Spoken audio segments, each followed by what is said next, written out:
యేసయ్య నామములో ఈ ఆదివారపు పునరుత్థానపు ఆరాధనకు దైవ సన్నిధికి వచ్చినటువంటి దేవుని బిడ్డలైనటువంటి మీ అందరిని బట్టి నేను ప్రభువుని స్తుతిస్తూ మీ అందరికీ కూడా ప్రభు పేరట ప్రభు యొక్క నామములో నా ప్రేమ వందనాలు తెలియజేస్తాను. అమ్మ మీ అందరికి వందనాలండి. యేసయ్య కూడా చేతులు ఎత్తి స్తోత్రం చెబుదామా. హల్లెలూయా, హల్లెలూయా. దేవనామమున మీ అందరికీ శుభాలు కలుగును గాక. చాలా ముఖాలు కనబడడం లేదు, కొన్ని ముఖాలు ఎందుకంటే రాత్రికి ఎలాగైనా ఆరాధన ఉంది, అలాగే రాత్రికి కనబడలేని ముఖాలు కొన్ని కనబడుతున్నాయి నాకు. ముఖాలు చాటేసుకుంటున్నారు కొంతమంది, కాబట్టి వాళ్ళు చాలా బిజీగా ఉన్నారు.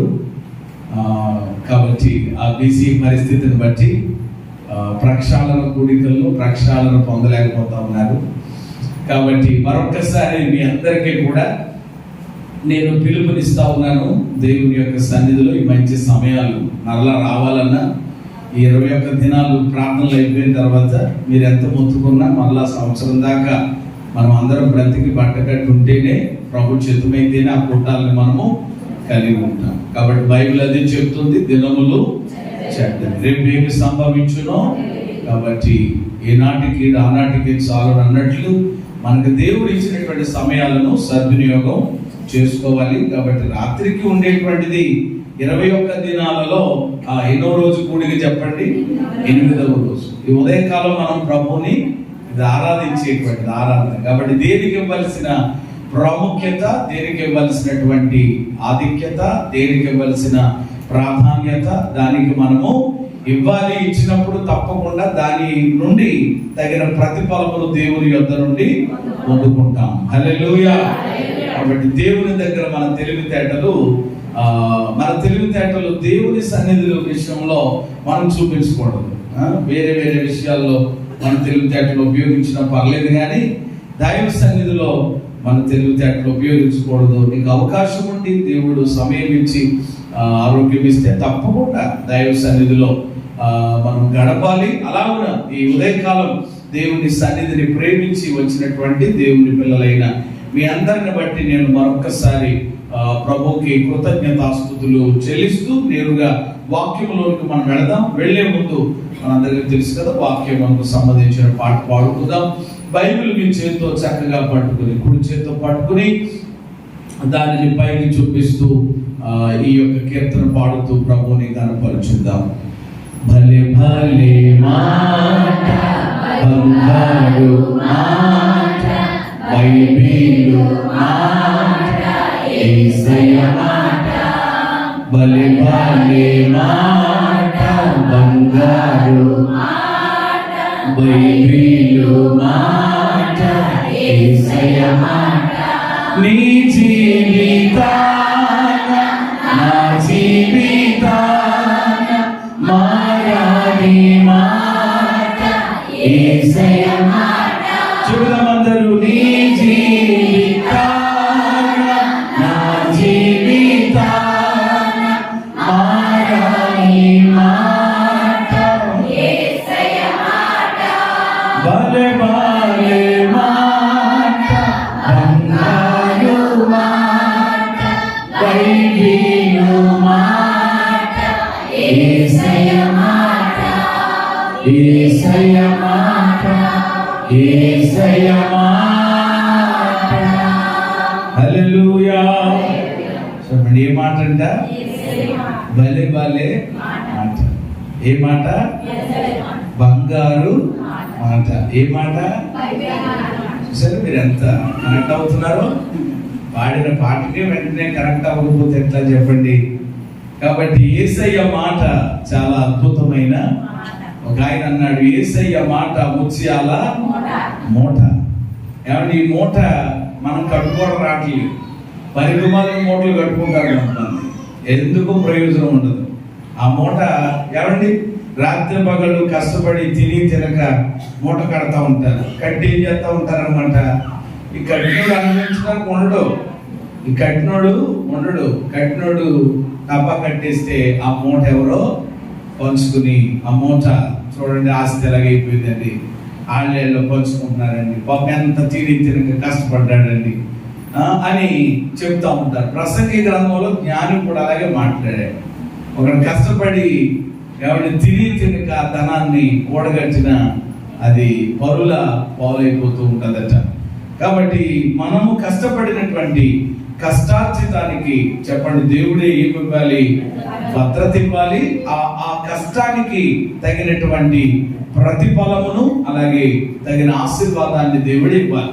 బైబిల్ అదే చెప్తాది, యెహోవాయే ఆశీర్వాదమును ఐశ్వర్యమును ఇచ్చును, నరుల కష్టము చేత అది పోతారు. మంచిది. దేవుడు తన మహాకృప చేత వాక్యానికి ఏమాత్రం కూడా మనకు లోటు లేకుండా ఎంతో స్పష్టంగా పరిశుద్ధాత్మ దేవుడు గడిచినటువంటి దినముల నుండి ప్రవాహము వలె వాక్యపు జలములను దేవుడు మన మీద కుమ్మరింప చేసి మనలను ప్రక్షాళన చేస్తున్నారు. హల్లెలూయా. వారం అంతటిలో మరి 2 వర్తమానాలు మనం నేర్చుకున్నాం. మొదటిది ప్రక్షాళన అనేటువంటిది, రెండవది ఏమిటి అని అంటే విజయానికి 7 అడుగులు. మరి పరిశుద్ధ గ్రంథములో యెహోషువాపాతు రాజు, యూదా ప్రజలు విజయానికి వారు వేసినటువంటి శ్రేష్టమైనటువంటి 7 అడుగులు. మనము కూడా విజయం పొందాలని, ప్రతి ఒక్కరూ జయ జీవితాన్ని కలిగి ఉండాలని, ఎవరి ఓటమిని ఎవరు కోరుకోరు కదా.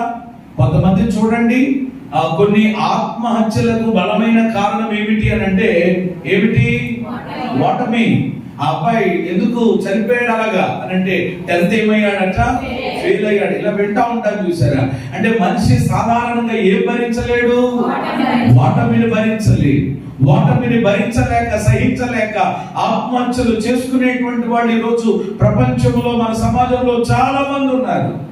కాబట్టి దేవుడు ఈ కూటాల్లో లేక ఈ ప్రత్యేకమైన ఈ ప్రతిష్టాత్మకమైనటువంటి దినములలో ఏ విషయాల్లో, ఏ పరిస్థితుల్లో నీవు ఓటమి చెందుతూ ఉన్నావో ఆ విషయాల్లో దేవుడు మనకి ఏమి ఇవ్వాలని ఆయన ఇష్టపడుతున్నారంటే విషయం. అందుకొరకు మనం వేయాల్సిన 7 అడుగుల గురించి నేర్చుకుంటూ వచ్చాం. శ్రోతలు మీలో చాలా మంది ఒకవేళ మీకున్న బిజీ షెడ్యూల్ను బట్టి మీరు చాలా, మరి నాకు తెలుసు కదా, కాబట్టి అలాంటి పరిస్థితుల్లో మీరు రాలేకపోతా ఉంటే కనుక కాబట్టి మీకు నేను ఇచ్చే సలహా ఏంటంటే, మీరు ఎలాగైనా దేవుడి సన్నిధికి రాలేక ఈ వర్తమానాలు డైరెక్ట్ గా మీరు వినలేకపోతున్నారు కాబట్టి ప్రభు యొక్క కృప, దేవుడు ఇచ్చినటువంటి టెక్నాలజీని బట్టి మన సహవాసంలో మరి సహోదరుడు శాంతిరాజు ఆ పరిచయంలో కూడా దేవుడు అక్కడను వాడుకుంటున్నారు కనుక ప్రతిరోజు చెప్పబడుతున్నటువంటి వాక్యాలు మరి చక్కగా వాటిని మరి షూట్ చేసి మరి చక్కగా మన యూట్యూబ్ ఛానల్లో, మన యూట్యూబ్ ఛానల్ పేరు చెప్పండి,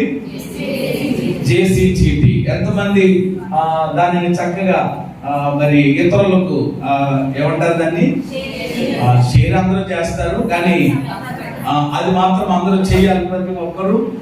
నేను చాలా మంది మన సంఘంలో ఉన్న వాళ్ళు చేయట్లేదు, మన సంఘంలో ఉన్న వాళ్ళు చేయట్లేదు. అవసరమైతే మీరు ఏం చేస్తారు అని అంటే, మీ ఫ్రెండ్స్ కలిసినప్పుడు కానీ, మీ స్నేహితులు, బంధువులు కలిసినప్పుడు కానీ, కొంతమంది చదువుతో వాళ్ళ ఫోన్ మనం తీసుకుంటాం కదా, అలా తీసుకున్నప్పుడు యూట్యూబ్ ఆన్ చేసి JCGT అని కొడితే వస్తుంది మన ఛానల్. వెంటనే మీరు అని ఒకేయండి అక్కడ, ఏమంటే చక్కగా చేసినట్టు అయిపోద్ది అనమాట వాళ్ళకి లేనప్పుడు.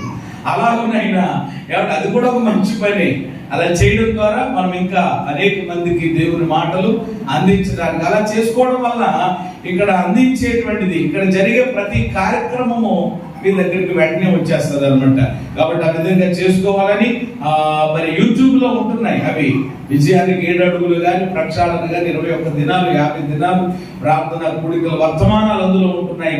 చక్కగా మీరు తీరిగ్గా ఉన్నప్పుడు మీరు చక్కగా మాటలు పెట్టుకుని దేవుని యొక్క వాక్యాన్ని వింటూ, కోటానికి రాకపోయినా కానీ ఇంటి దగ్గర ఎవరి వ్యర్థమైనటువంటి సమయంగా మీ సమయాన్ని పోనివ్వకుండా, సీరియళ్ళు, సినిమాలు, లోకంలో గడపకుండా ఎవరి కనీసం ఇంటి దగ్గర మీ పనులు మీరు చేసుకుంటుంటే వంటింట్లో ఎక్కడో ఆ ఫోన్ అలాగ ఆన్ చేసుకుని, ఎలాగైనా డేటా ఫుల్గా ఉంటుంది, లేకుండా ఎవరు కూడా ఈరోజు ఉండలేదు.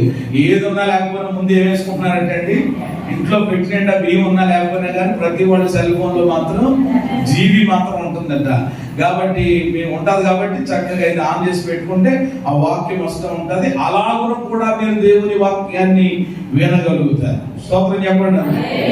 కాబట్టి పరిశుద్ధాత్మ దేవుడు దేవుని సన్నిధిలో ప్రార్థన చేస్తున్నప్పుడు ఏమంటే ఈ విజయానికి 7 అడుగులు అనే వర్తమానాన్ని ధ్యానం చేస్తూ వింటూ వచ్చినప్పుడు, మరలా అదే భాగాన్ని చదువుతుంటున్నప్పుడు, అదే విషయాల్ని ఆలోచన చేస్తున్నప్పుడు మరొక తలంపు పరిశుద్ధాత్మ దేవుడు ఆ విషయాల్లోనే నాకు జ్ఞాపకం చేసినప్పుడు దాన్ని ఈ ఆదివారం సందేశంలో, ఎందుకంటే విజయానికి 7 అడుగుల సందేశం ఇంకా ఎవరిలో నుండి కూడా ఏమవలేదు చెప్పండి.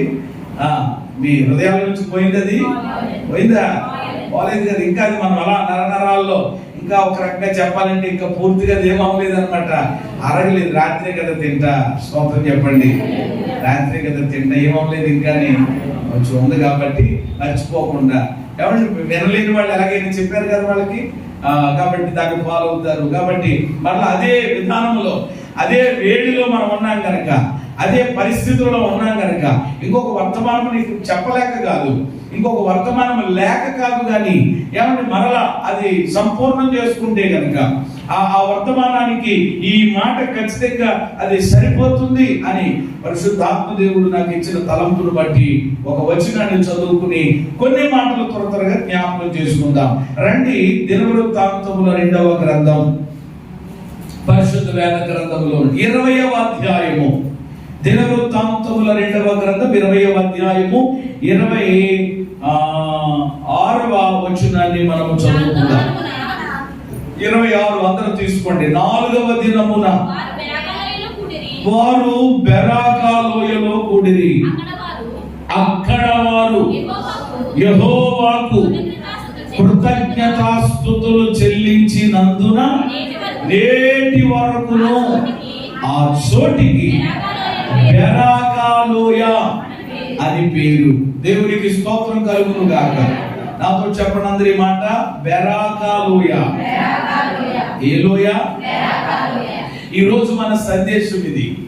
ఈ రోజు ఏమండి మనకి పరిశుద్ధాత్మ దేవుడు అందిస్తున్న వర్తమానం, లేకపోతే ఈ రోజు నేను ఈ సందేశానికి పెట్టుకున్న పేరే చెప్పండి ఏమిటి అన్నమాట, బెరాకా లోయ. ఏ లోయ? ఇక వివరాల్లోనికి వెళదాం. ఈ యొక్క యూదా ప్రజల మీద ఏమంటే దండెత్తి శత్రువులు వచ్చారు. వాళ్ళు ఏం చేయాలో వాళ్ళకి అర్థం కాలేదు.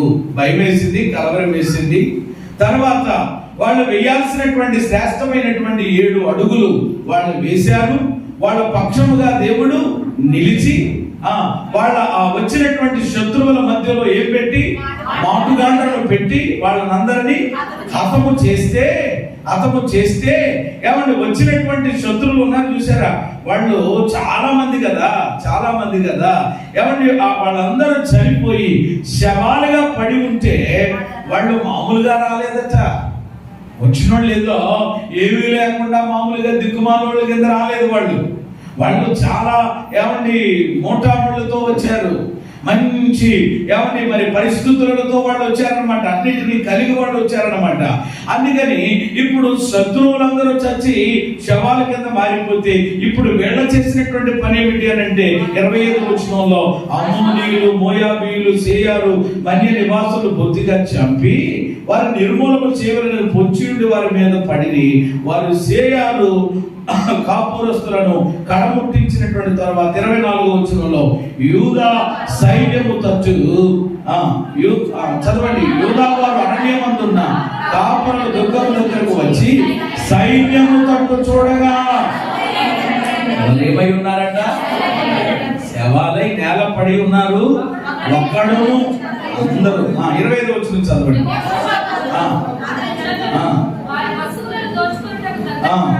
కాగా విస్తారమైన ధనము, ప్రశస్తమైన నగలు కనబడెను. వారు తమకు ఇష్టమైనంత మట్టుకు తీసుకుని తాము కొనిపోగలిగినంత కంటే ఎక్కువగా ఒలుచుకొని కొల్ల సొమ్ము, విస్తారమైన దాన్ని కూర్చుకుంటూ 3 దినములు పట్టింది. హల్లెలూయా. ఏ సొమ్ము?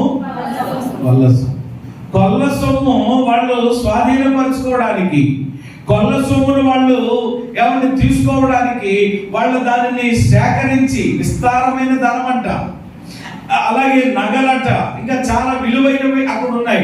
అవన్నీ కూడా వాళ్ళు చక్కగా ఏమని పోగు చేసుకోవడానికి, సమకూర్చుకోవడానికి 8 దినాలు పట్టిందట.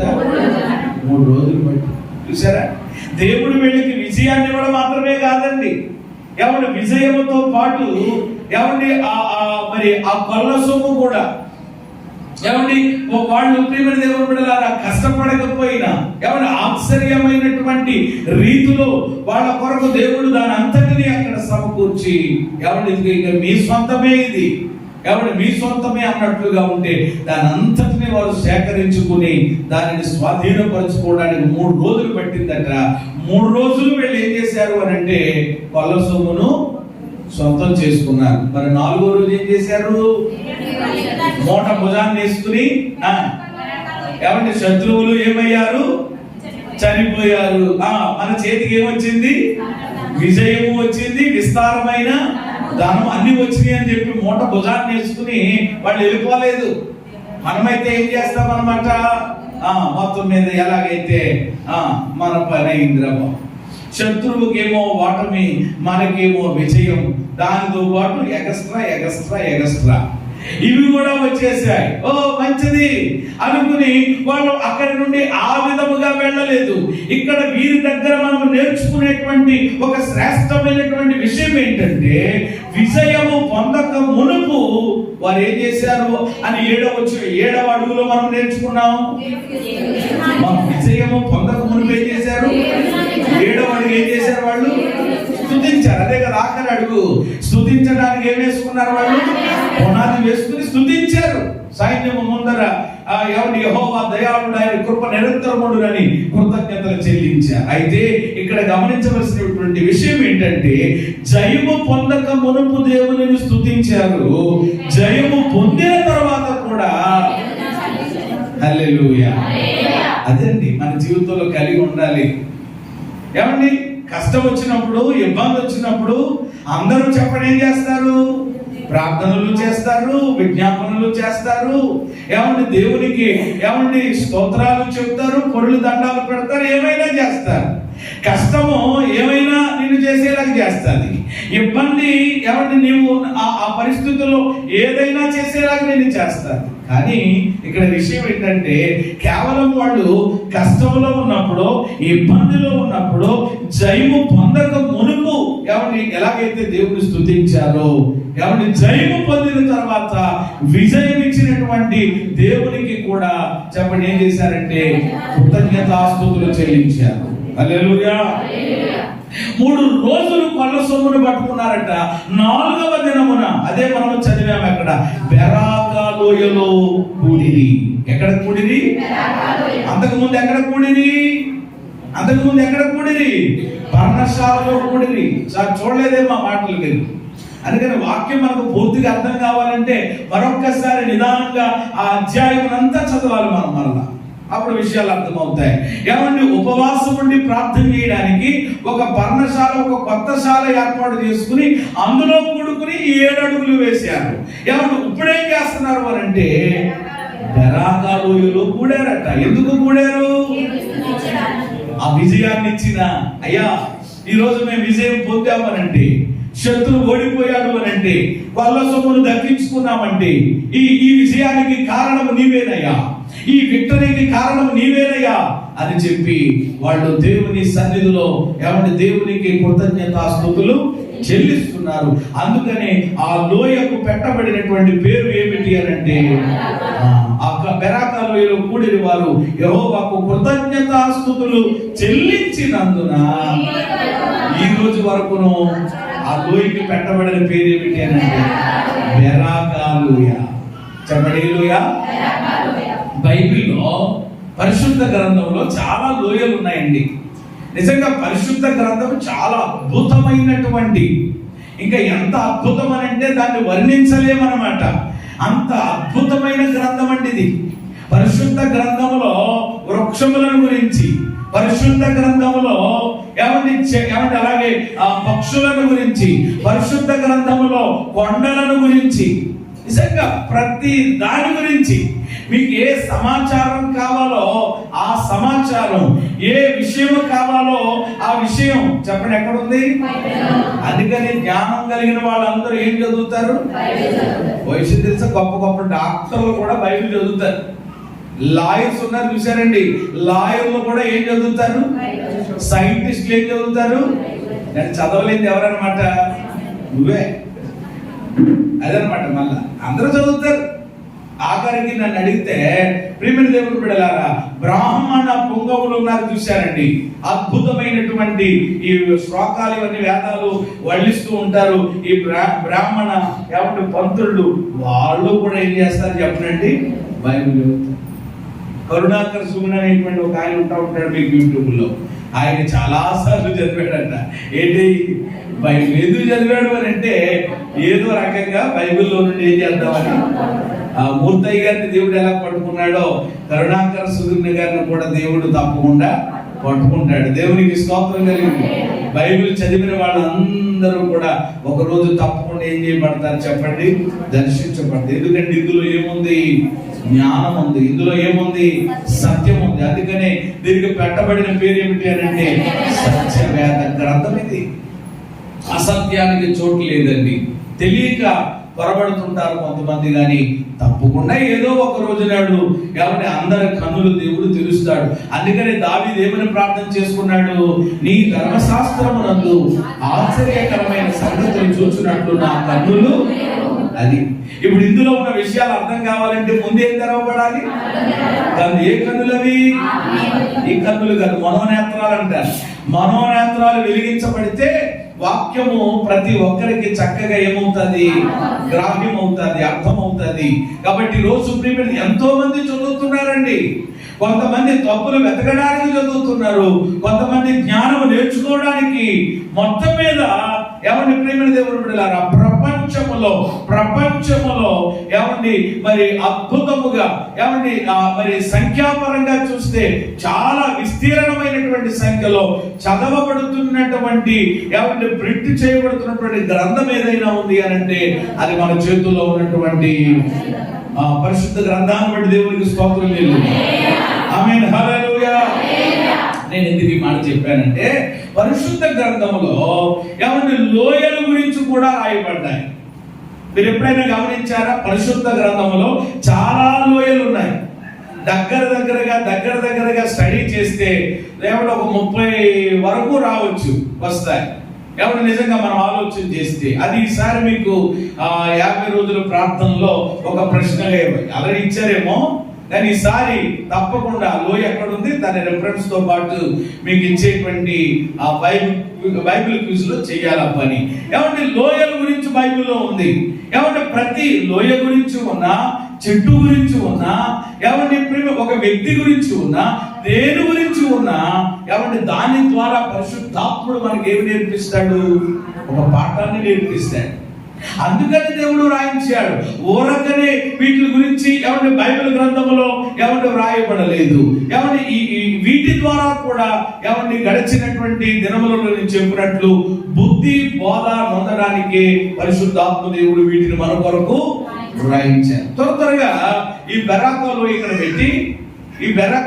పెట్టి ఏమంటే కొన్ని లోయలు టకటగా అన్ని చెప్పలేదు, 30 లోపలనే ఉన్నాయి కానీ అన్ని చెప్పలేదు. కానీ కనీసం 7 లోయలు దీంతో కలుపుకుని నేను చెప్తాను. టకటగా చూడండి. ఆదికాండము మొదటిది ఏమిటో చూద్దాం. 26వ అధ్యాయం. మన ధ్యానాంశం అయితే బెరాకా లోయ, అక్కడికే వస్తాం.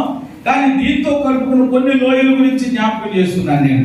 ఆదికాండము 26వ అధ్యాయము 17వ వాక్యం చదవండి. ఎవరైనా ఇస్సాకు అక్కడ నుండి వెళ్ళి గెరారు లోయలో గుడారము వేసుకుని. చాలు. ఇక్కడ మీరు అండర్లైన్ చేసుకోండి, లేక మీ బైబిల్లో రౌండప్ చేసుకోండి.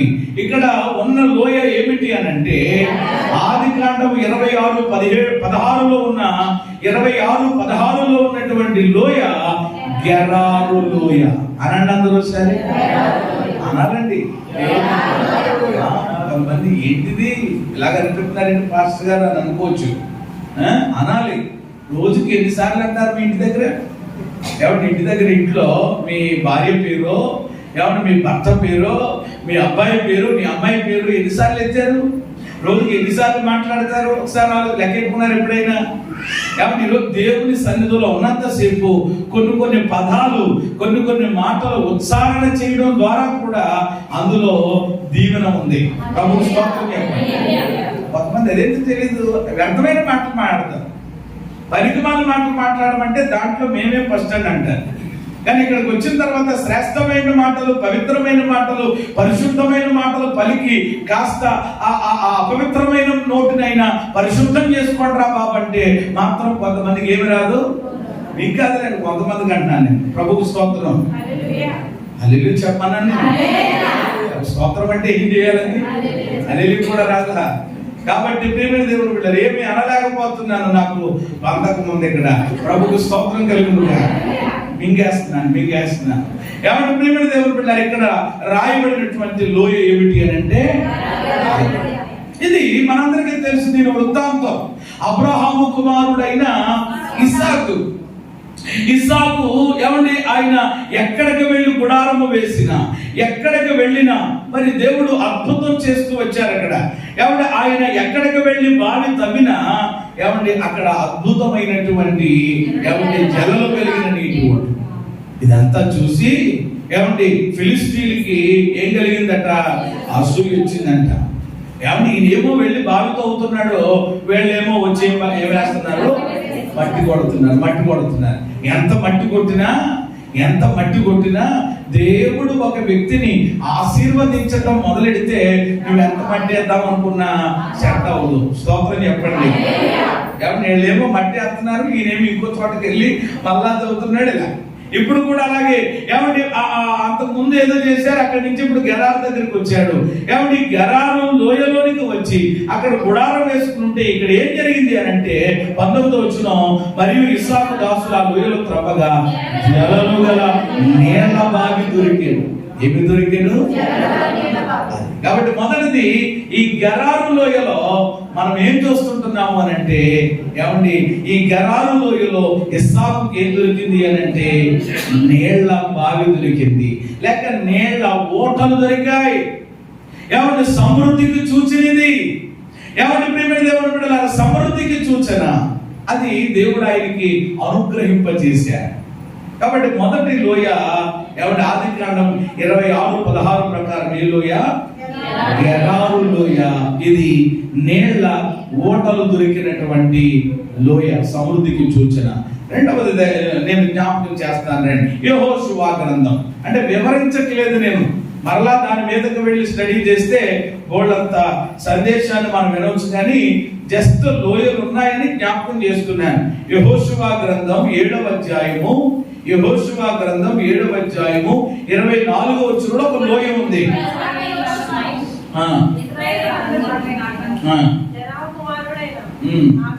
ఎవరో ఒకరు చదవాలి, చదివే వారికి అవకాశం ఇవ్వాలి. ఆ వారు కూడా స్పష్టంగా చదివితే నాకు అర్థమవుతుంది, లేకపోతే నేను ఇబ్బంది పడతాను. ఇప్పుడు చదవడమ్మా. తరువాత యెహోషువయు ఇశ్రాయేలీయులందరిను జెరహు కుమారుడైన ఆకానును ఆ వెండిని వైవస్త్రమును ఆ బంగారు కమ్మిని ఆకాను కుమారులను కుమార్తెలను ఎద్దులను గాడిదలను మందను డేరాను మనకు కలిగిన సమస్తమును పట్టుకొని ఆకోరు లోయలోనికి తీసుకుని వచ్చిరి. ఏ లోయ? ఆకోరు లోయ. రెండవది ఆకోరు లోయ. ఆకోరు లోయ అనేటువంటి మాటకు ఏమంటే అర్థం, లేకపోతే ఈ లోయకు ఏమంటే నిర్వచనం ఏమిటి అని కనుక ఆలోచన చేస్తే దీనికి 2 అర్థాలు ఉన్నాయి. ఆకోరు లోయ అంటే ఏ లోయ? శ్రమగల లోయ, బాధగల లోయ. ఎందుకంటే ఇక్కడ ఏమొచ్చింది వీళ్ళకి? శ్రమ. అంటే ఆకారుని ఏం చేశారు? రాళ్లతో కొట్టి చంపేశారు. అందులో అక్కడ కుప్పగా వేశారనమాట. ఆ చరిత్ర అంతా తెలుసు కదా, మరలా నేను దాన్ని వివరించాలనుకోండి చాలా సమయం పడుతుంది అనమాట. అందుకని శపితమైనటువంటి దానిని ఆశించి ఆకాను తీసుకుని దాచుకున్నటువంటి కారణం చేత ఏమండి మరి వాళ్ళు హాయి పట్టణం మీదకు యుద్ధమునకు వెళ్ళినప్పుడు ఏమైపోయారు? ఓటమి పాలయ్యారు. ఏంటి ఓటమికి కారణం అని యెహోషువ ప్రార్థన చేస్తే దేవుడు, ఇదిగోరా బాబు, మీ ముఠాలో ఎవరో ఒకడు ఉన్నాడు, వాడు ఏదో మొత్తం మీద శపితమైన దాన్ని తీసుకొచ్చాడు చూడండి అని అంటే, మొత్తం మీద ఆకాను పట్టబడ్డాడట. పట్టబడినటువంటి వ్యక్తిని అక్కడ ఉన్నటువంటి వాళ్ళు ఏం చేశారు అని అంటే కనుక రాళ్లతో కొట్టి చంపి ఆ లోయలో గొప్పగా వేశారు. అందుకని దానికి పెట్టబడినటువంటి పేరు ఏమిటి అని అంటే ఆకోరు లోయ, శ్రమగల లోయ, బాధగల లోయ. ఆ లోయ దగ్గరికి వచ్చేటప్పటికి వెంటనే ఏం జ్ఞాపకం వస్తుంది? శ్రమ జ్ఞాపకం వస్తుంది, బాధ జ్ఞాపకం వస్తుంది. ఇదిగో ఇక్కడే మన యొక్క ఇశ్రాయేలు యొక్క ప్రజల్లో ఉన్నవాడే, మనతో ఉన్నవాడే, మన మధ్యలో ఉన్నవాడే దేవుని చిత్తానికి వ్యతిరేకంగా అడుగులు వేసి, దేవుడు ఎవరిని ఏదైతే వద్దన్నాడో, ఏదైతే తేవద్దన్నాడో అది తెచ్చిపెట్టి ఏం తెచ్చుకున్నాడు? శ్రమను కొని తెచ్చుకున్నాడు. ఈరోజు కూడా చాలా మంది అలాగే దేవుడు ఏది చేయొద్దు అంటున్నాడు అదే చేసి, ఎక్కడికి వెళ్ళొద్దు అన్నాడు అక్కడికే వెళ్ళి, ఏది చేయొద్దు అన్నాడు అది చేసి, ఈరోజు కొంతమంది వాళ్ళకు వాళ్ళే శ్రమను ఏం చేస్తున్నారు? కొని తెచ్చుకుంటున్నారు. దేవుడు ఎవరిని అన్ని విషయాలు ఎవరిని శ్రమ పెట్టాడు. దేవుడే కనుక మనల్ని శ్రమ పెడితే దానికి వేరే విధానం ఉంది. మనల్ని పరిపూర్ణులుగా చేయడానికి ఆయన శ్రమ పెడతాడే తప్ప, మనల్ని పరీక్షించడానికి తప్ప.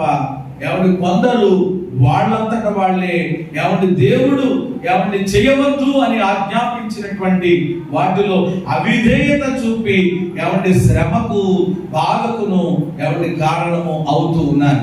కాబట్టి రెండవ లోయ మనకి ఏమి నేర్పిస్తుంది అని అంటే, ఎవరి శ్రమ బాధ గుర్తు చేస్తుంది ఆ లోయ. మొదటలో ఏమో ఎవరి సమృద్ధిని ఎవరు సూచిస్తుంది, రెండవలో ఏమో శ్రమను, కష్టాన్ని, బాధను చూపించి ఒక రకంగా చెప్పాలనంటే హే అని హెచ్చరిక చేస్తుంది. ఇదిగో ఒకడు ఎలా చేసిన కారణాన్న చూడు, ఇక్కడే వాడిని గప్పెడతా, ఇక్కడే ఇదే ప్లేసు. కొన్ని స్థలాలు మర్చిపోలేము చూడండి, కొన్నిసార్లు ఇక్కడేనండి బాబు, ఇదేనండి బాబు, ఇదే స్పాట్, ఇక్కడే జరిగింది యాక్సిడెంట్. అందుకని కొన్నిసార్లు అలా ప్రయాణాలు చేస్తున్నప్పుడు కూడా ఆ దృశ్యాన్ని మనం అంతకుముందు చూస్తుంటామేమో, కరెక్ట్గా అక్కడికి వచ్చేటప్పటికి జ్ఞాపకం వచ్చేస్తుంది, కరెక్ట్గా అక్కడికి వచ్చేటప్పటికి అదే ఆలోచన వచ్చేస్తుంది. అలాగే ఈ లోయ దగ్గరికి వచ్చేసేటప్పటికి కూడా ఏమంటే అక్కడికి వచ్చిన వాళ్ళందరికీ ఏం జ్ఞాపకం వస్తుంది? ఆకాను జ్ఞాపకం వస్తాడు, ఆకాను చేసినటువంటి. అందుకనే ఆ లోయ అలాగా గుర్తుగా ఉండిపోయింది. ఎన్ని లోయలు చెప్పాను నేను? మొదటి లోయ ఏమిటి? ఎర్రాను లోయ. రెండవ లోయ ఏమిటి? నెక్స్ట్ మూడవ దగ్గరికి వచ్చేద్దాం. మొదటి సమూయేలు గ్రంథం 17వ అధ్యాయము 19వ వాక్యం. మొదటి సమూయేలు 17:19లో సౌలును వారును ఇశ్రాయేలీయులందరూ ఏలా లోయలో ఫిలిష్తీయులతో యుద్ధము చేయుచుండగా. ఏ లోయ? ఏలా లోయ. ఏలా వాలా కాదు, ఈ మధ్య వచ్చింది ఒకటి అన్నమాట. ఏమని కాబట్టి ప్రియమైన దేవుని బిడ్డలారా, ఏలా లోయ ఇది మనందరికీ బాగా తెలిసినటువంటిది, సండే స్కూల్ పిల్లలకి బాగా తెలిసినటువంటిది. ఏలా లోయలో ఏం జరిగింది అని అంటే చెప్పండి, ఏం జరిగింది? అలా చూస్తున్నారేంటి? దావీదుకి గోలియాతుకి యుద్ధం జరిగింది. దావీదుకి గోలియాతుకి యుద్ధం జరిగిన లోయ ఏంటి? మిమ్మల్ని తీసుకెళ్ళి ఆ లోయలో ఒకసారి వదిలేసి రావాలన్నమాట. అప్పుడు కానీ ఇది ఎన్నిసార్లు మనం చదివాము, ఇది ఎన్నిసార్లు మళ్ళా ఏదో కొత్తగా చెప్తున్నారు అంటే ప్లేస్ గురించి చాలా సార్లు చెప్పరన్నమాట.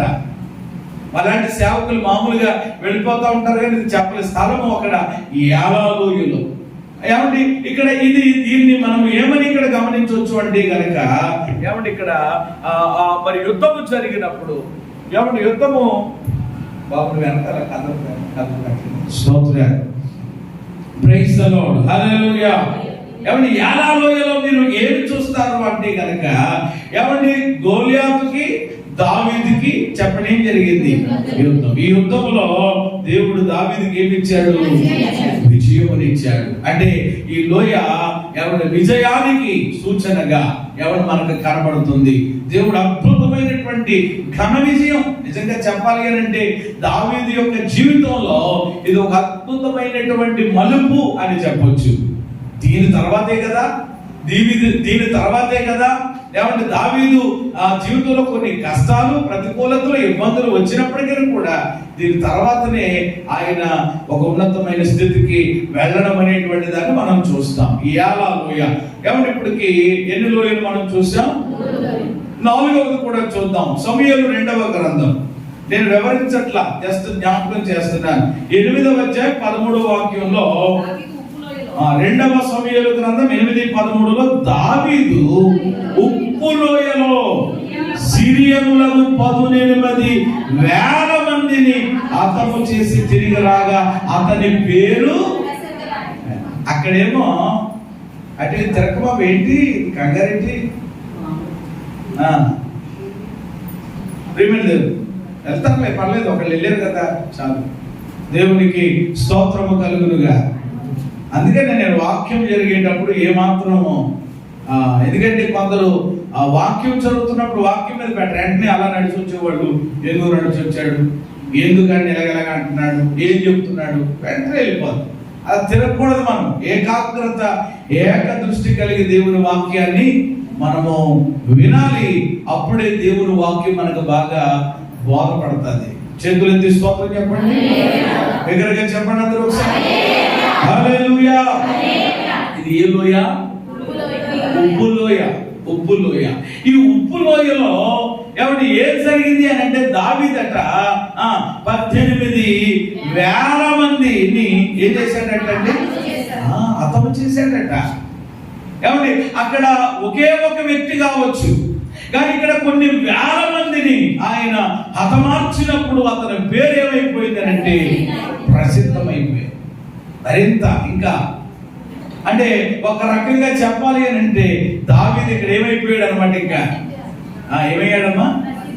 ప్రసిద్ధి. అంటే ఇంగ్లీష్ లో నేను అడుగుతున్నాను అనమాట. పాపులారిటీ. ఆయనకి ఏం పెరిగిపోయింది అనమాట? పాపులారిటీ. అంతే కదా. ఇది ఇప్పుడు కొన్ని విషయాల్లో కొంతమంది మామూలుగా అంటే ఘనమైనటువంటి కార్యం ఏదో ఏమంటే అది చేసినప్పుడు క్రొత్తగా కనిపెట్టినప్పుడు మనం చూస్తూ ఉంటాం అనమాట. ఆటోమేటిక్ గా వాళ్ళది పెరుగుతూ ఉంటది అన్న. అలాగున ఈ యొక్క ఇతడు చేసినటువంటి యొక్క కార్యాన్ని బట్టి అంటే దీనికి కూడా కారణము దేవుడే, ఆయన్ని బలపరిచింది ఇక్కడ కూడా దేవుడే. ఎవరు వాళ్ళందరినీ హతమార్చాలి అని అంటే ఆయన బలము చాలదు.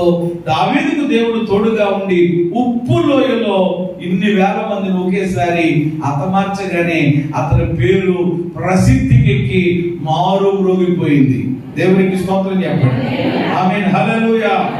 మొదటిది గెరారు లోయ, రెండవది, మూడవది, నాలుగవది, 5వ లోయ గురించి కూడా నేను దేవుని యొక్క వాక్యంలో మీకు జ్ఞాపకం చేస్తాను. ఈ రోజు మనం చదువుకున్నాం చూసారా 23వ కీర్తన. 23వ కీర్తన ఏమండి బిడ్డ చదవగా మనం విన్నాం కదా. అందులో 4వ చరణంలో ఏమంటాడంటే గాఢాంధకారపు లోయ. ఏ లోయ అంటే సరే దావీదు జీవితంలో ఏమండి దావీదు జీవితంలో విజయాలే కాకుండా దావీదు జీవితంలో ఏమండి మరి ప్రసిద్ధికి ఎక్కినటువంటి విధానాలే కాకుండా కొన్నిసార్లు ఆయన ఏ లోయలో కూడా వెళ్ళాల్సి వచ్చింది. ఆయన గారి కీర్తనే కదా, ఆయన గారి కీర్తనే కదా. ఏమండి గాఢాంధకారపు లోయలో కొన్నిసార్లు ఆయన జీవితంలో కూడా. అందుకని నేను ఎప్పుడు చెప్తా ఉంటాను, మన పరిస్థితులు అన్నీ ఎప్పుడు ఒకేలాగా ఉండవు.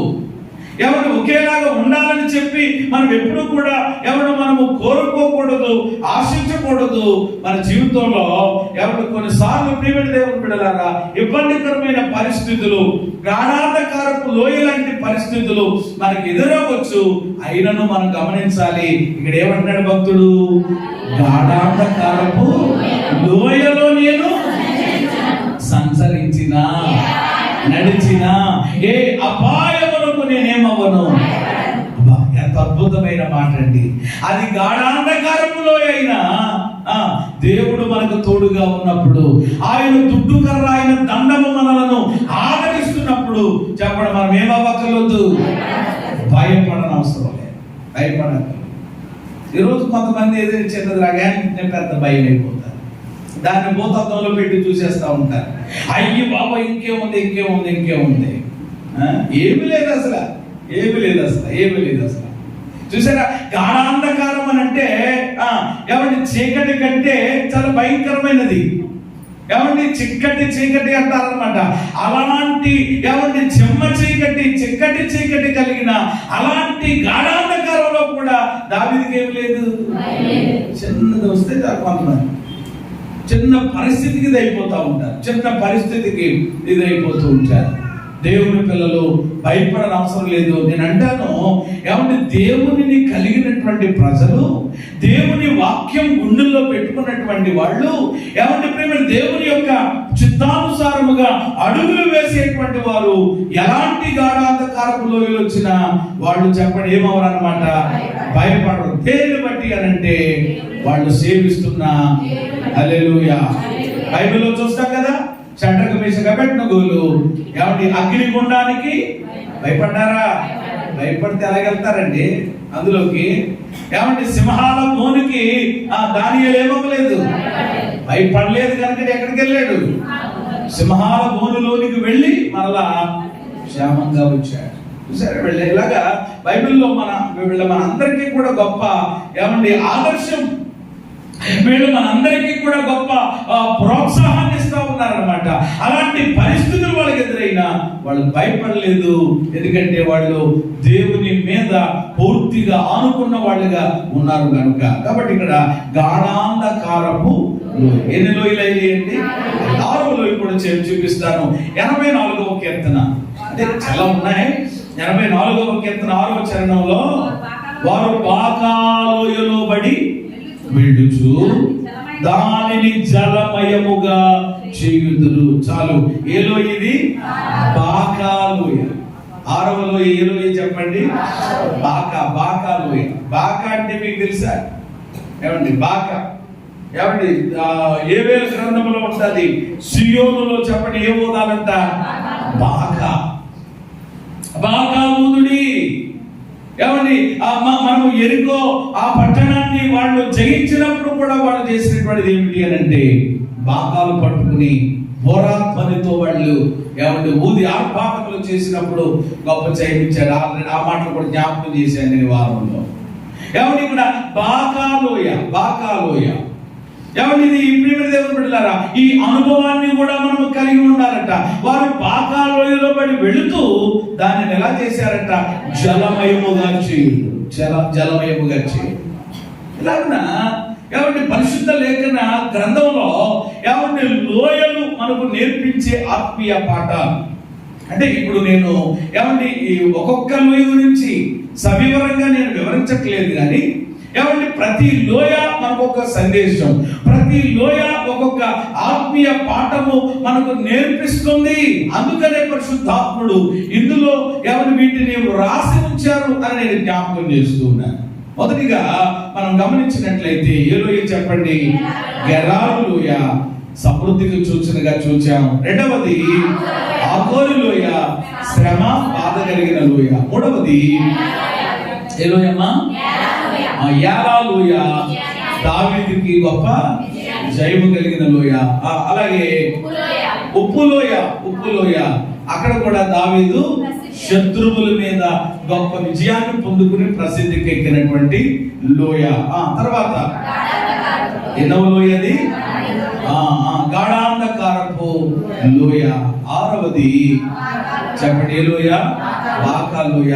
ఇక మన ధ్యానాంశానికి మనం వచ్చేస్తే, మన మూల వాక్యానికి మనం వచ్చేస్తే, దినవృత్తాంతముల 2వ గ్రంథం 26 ప్రకారంగా మనం చూస్తే ఏ లోయ?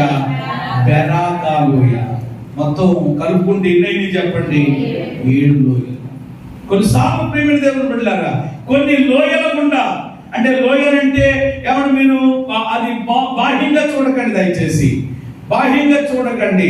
ఏమంటే దేవుని వాక్యాన్ని కూడా మనం ఎప్పుడూ కూడా అక్షరం విధానంతో కాకుండా, కేవలము అక్కడ అక్షరం ఏమన్నా కనబడేటువంటి ఏమంటే ఆ కోణంలో మనము ఆలోచన చేయకుండా దేవుని వాక్యాన్ని ఆధ్యాత్మిక ఏమన్నా కోణంలో మనం ఏం చేయాలి అంటే అర్థం చేసుకోవాలి.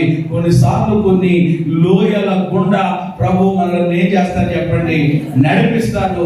నడిపించినప్పుడు అక్కడ కొన్ని పాఠాలు మనము నేర్చుకుని దేవుని కొరకు సాక్షులుగా మనము జీవించాలి. దేవునికి మహిమ కలుగును గాక. ఇక నేను ముగింపుకు అనగా ఈ మాట చెప్పి నేను ముగించే ప్రయత్నం చేస్తాను. బెరాకా లోయ దగ్గరికి మనం వచ్చినప్పుడు, ఈ బెరాకా లోయ మనకి ఏం నేర్పిస్తుంది? బెరాకా అనే మాటకు అర్థం ఏమిటో అక్కడే రాయబడ్డది. ఒకటానికి నెట్టు మీద వేసి ఉంటుంది, కింద రాయబడి ఉంటుంది స్తుతి. బెరాక్ అనే మాటకు అర్థం ఏంటి చెప్పండి? స్తుతి. స్తుతి మరియు రెండు అర్థాలు ఉన్నాయి ఇక్కడ. ఒక్కొక్క మాటకి రెండేసి అర్థాలు, మూడేసి అర్థాలు, భావాలు వస్తూ ఉంటాయి. కనుక ఇప్పుడు ఏమంటే బెరాకా లోయ గురించి కనుక మనం ఆలోచన చేస్తే ఈ లోయలో ఏమంటే స్తుతి అనేది కనబడుతుంది, ఆశీర్వాదం అనేది కనబడుతుంది. స్తుతి అనేది కనబడుతుంది, ఆశీర్వాదం అనేది కనబడుతుంది. స్తుతి ఎవరు చేశారు? స్తుతి ఎవరు చేశారండి? జయము పొందుకున్న యోధా ప్రజలు చేశారు. అసలు ఆ యోధా అనే మాటకు అర్థం ఏంటి చెప్పండి? స్తుతి. యోధావారు అంటేనే స్తుతించేవారు, యోధావారు అంటేనే స్తుతించేటువంటి ప్రజలు. అందుకనే ఏమంటే యెషయా గ్రంథంలో ఉంటుంది యూదా. చదువును ఒకసారి, మంచి మాట నాకు జ్ఞాపకం వచ్చింది. యెషయా గ్రంథంలో ఈ మాట చూపిస్తాను రండి మీ కొరకు. ఏమంటే యూదా ప్రజలను దేవుడు ఎంతగా వాళ్ళను కోరుకున్నారో, వాళ్ళని ఇష్టపడ్డారో చూడండి. 5వ అధ్యాయం, యెషయా గ్రంథము 5వ అధ్యాయం 7వ వాక్యం.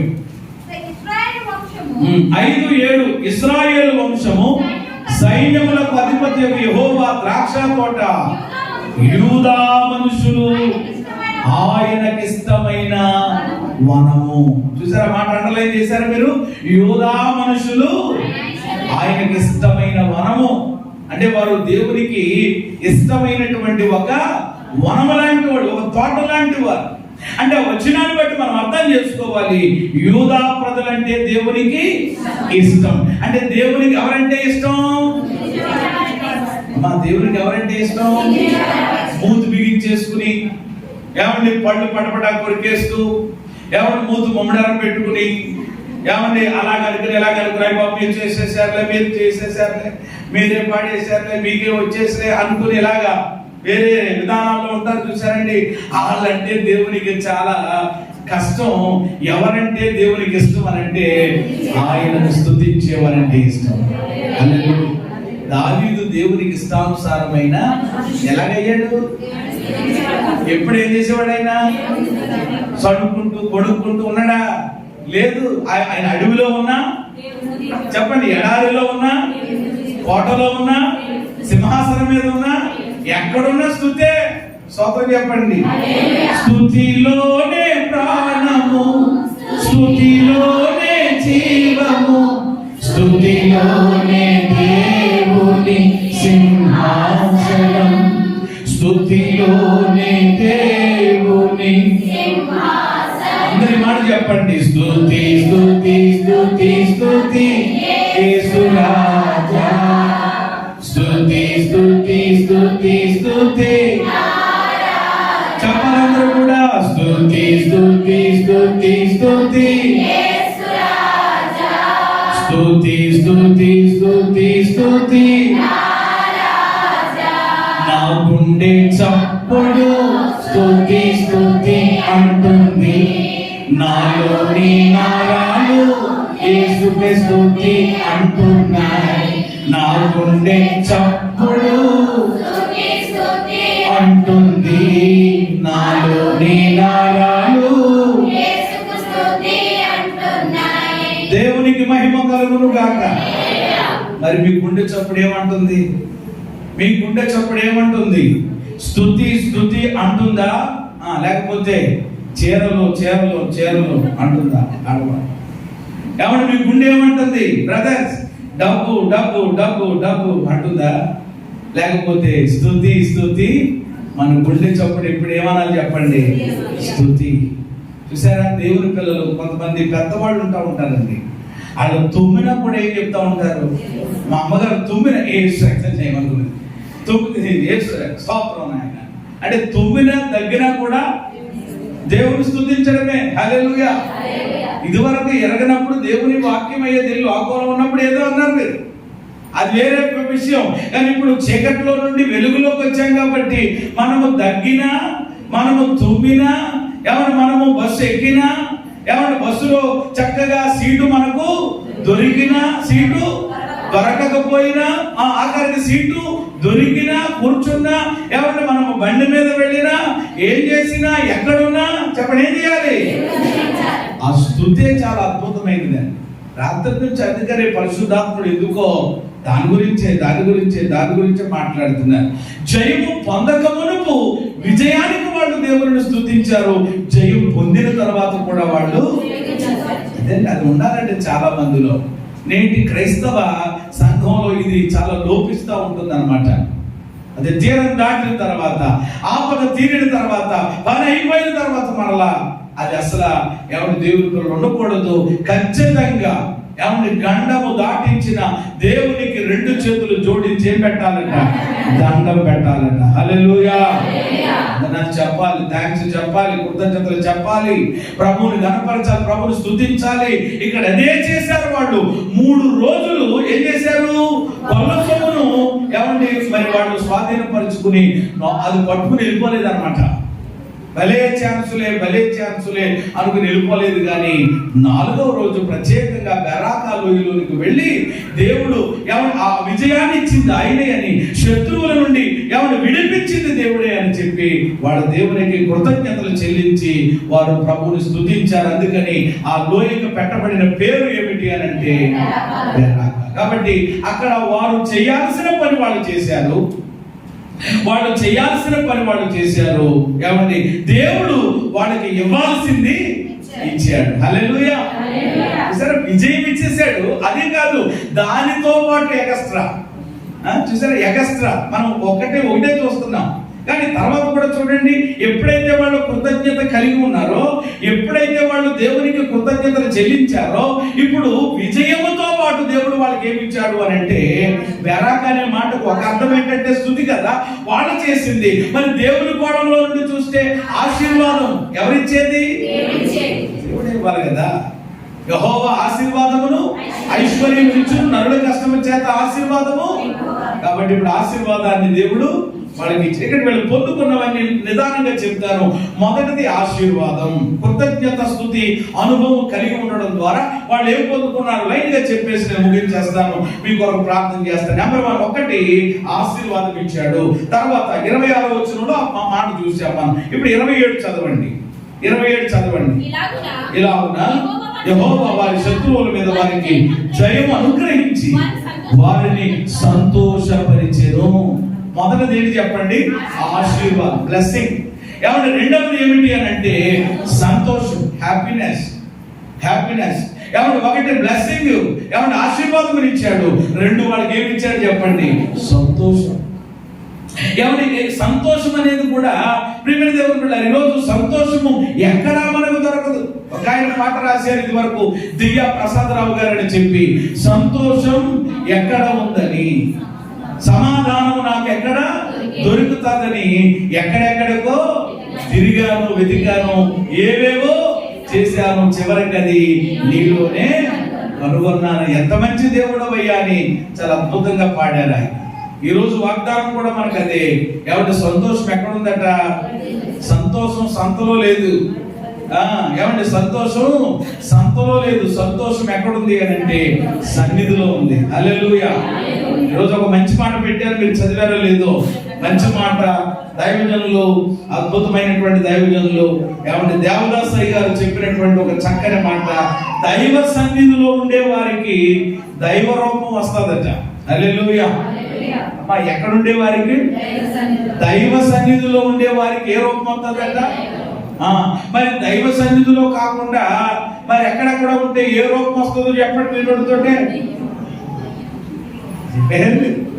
నేను అనలేదమ్మాయి, మళ్ళీ నా మీద కొడవలు అక్కడికి చేరా పంపదేశం. కాబట్టి దైవ సన్నిధిలో ఉంటే దైవ రూపం వస్తుంది. గొంగళ పురుగు కాస్త సీతాకొక చిలుకగా మారుతుంది. కాబట్టి 6 నెలలు సహవాసం చేస్తే వారే ఇవన్నీ ఒకదానికి ఎందుకు వచ్చేటువంటివి.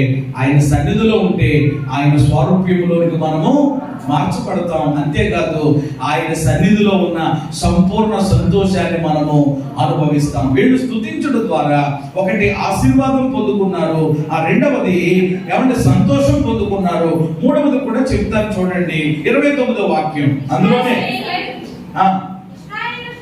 29 ఇశ్రాయేలీయులు శత్రువులతో యెహోవా యుద్ధము చేసినని దేశముల రాజ్యముల వారందరూ వినగా దేవుని భయము వారందరి మీదకి వచ్చాను. నెంబర్ 3, మూడవది చూసారా, స్తుతించడంలో ఎన్ని ఉన్నాయో. ఆరాధన అంటే ఈరోజు లెక్కుంటలేదు చాలా మందికి. ఏమండి, సహవాసం అంటే, ప్రార్థనలు అంటే ఏదో అనుకుంటున్నారు. కానీ గమనించండి, స్తుతించుటలో, ఆరాధించుటలో, దేవుని సన్నిధిలో సహవసించుటలో ఎన్నో ఆశీర్వాదాలు ఉన్నాయండి.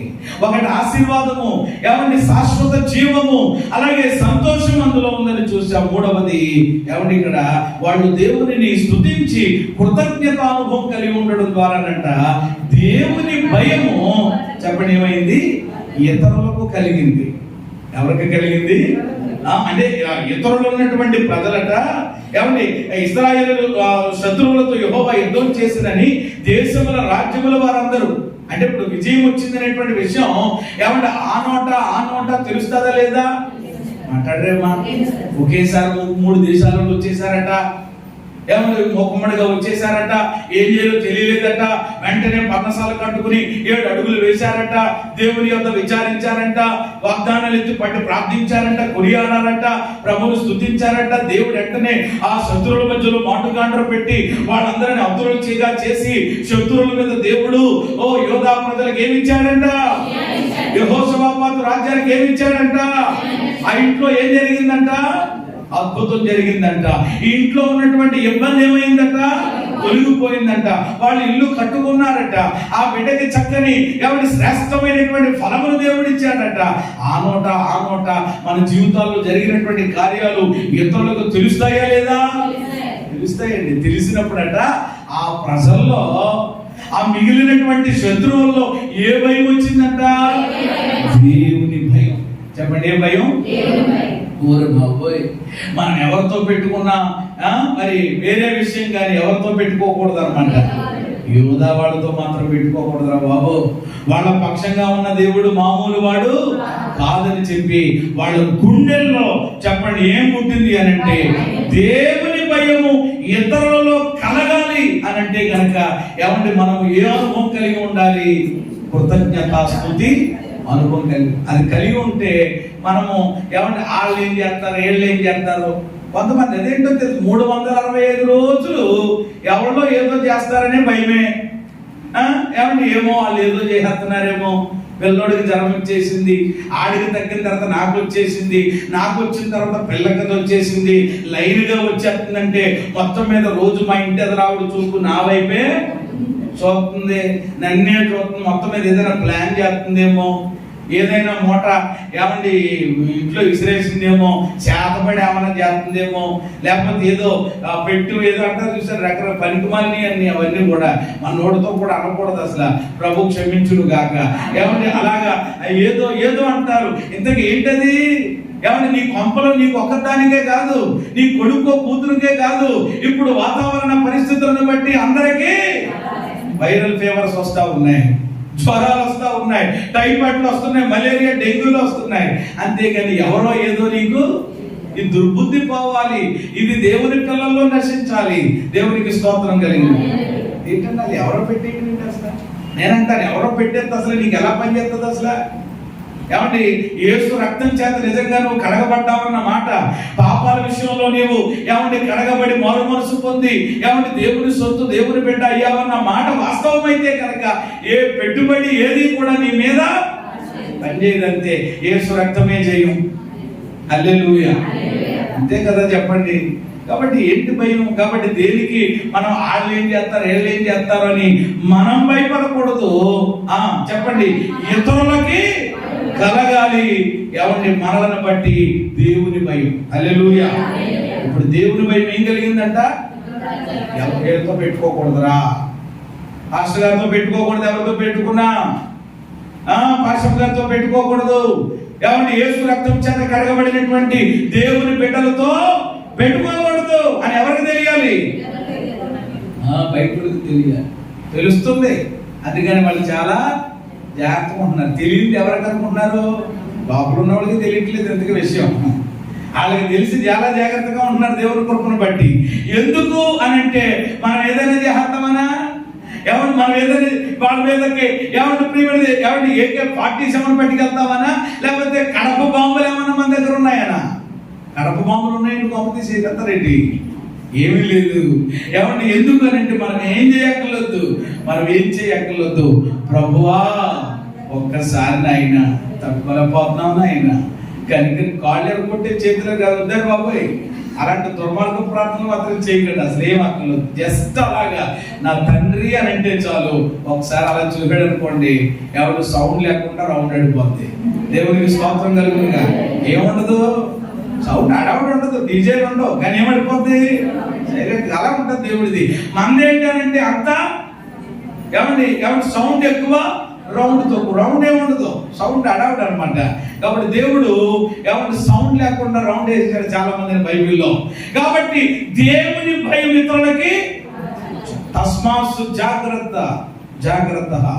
ఈరోజు ఎవరి దేవుని భయము ఎవరి ఇతరులోకి వచ్చింది, ఎవరిని చూసినప్పుడు అనమాట, యోధా వారిని చూసినప్పుడు. అంటే అది కూడా ఒక రకంగా చెప్పాలంటే దేవుడు వాళ్ళకి ఇచ్చినటువంటి ఆశీర్వాదమే కదా. కాబట్టి మొదటిది ఏంటి చెప్పండి, ఆశీర్వాదం. రెండవది ఏంటి చెప్పండి, సంతోషం. మూడవది ఏంటి చెప్పండి, దేవుని భయం ఇతరులకి కలిగి. ఒక చోట ఉంటుంది, గుండెలు కరిగిపోయినాయి అంటండి. శత్రువులు గుండెలు దేవుడు చేసిన కార్యాలు చూసినప్పుడు అలా కూడా చేస్తారు. ఆఖరి మాట చెప్పి నేను ముగిస్తాను. 30వ వచనం. ఈ ప్రకారం అతని దేవుడు చుట్టూ ఉన్న వారిని జయించగల నెమ్మది అనుగ్రహింపగా యెహోషువ రాజ్యము నెమ్మళముగా. కృతజ్ఞత అనుభవం వీరు కలిగి ఉండడం ద్వారా ఫైనల్ గా ఆఖరిగా దేవుడు వాళ్ళకి ఇచ్చింది ఏమిటి అని అంటే నెమ్మది, నిమ్మడం. రెండు కలిపేసుకుంటే గనక నెమ్మదిని ఇచ్చాడు. చెప్పండి, రాజ్యము ఇప్పుడు ఎలా ఉంది, ప్రజలందరూ నిమ్మళముగా ఉన్నారు. రాజ్యములో ఉన్న ప్రజలందరూ కూడా నెమ్మదిగా.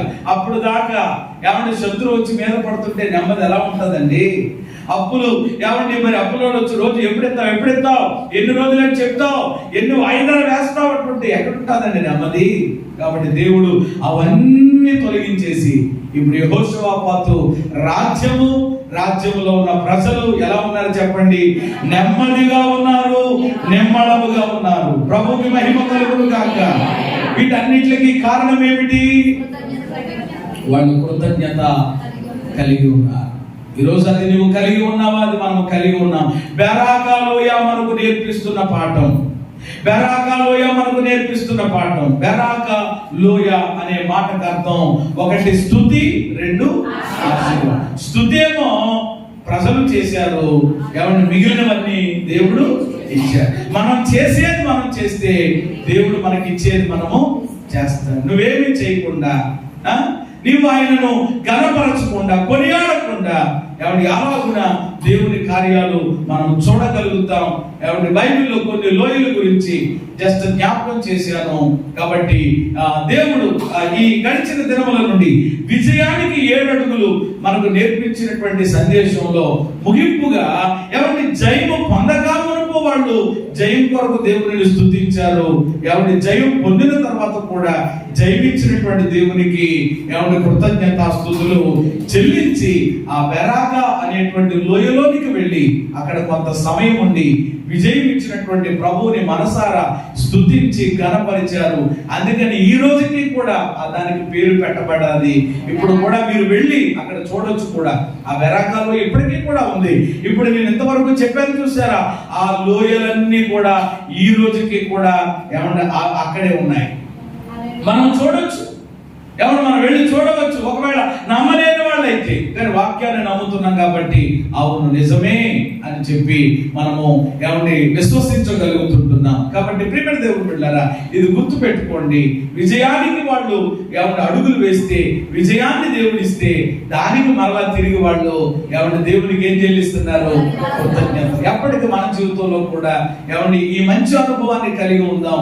వచ్చే ఆదివారం ఏ ఆదివారం అని మనం పిలుచుకుంటాం ఎప్పుడు అంటే కృతజ్ఞత ఆదివారం. కాబట్టి ఇలాగున ఎప్పుడు మరి నెలలో చివరి ఆదివారం అనేటువంటిది కాదు, కానీ బైబిల్ ఏం చెప్తుంది అని అంటే ప్రతి విషయమునందు దేవునికి కృతజ్ఞతాస్తుతులు చెల్లించాలి.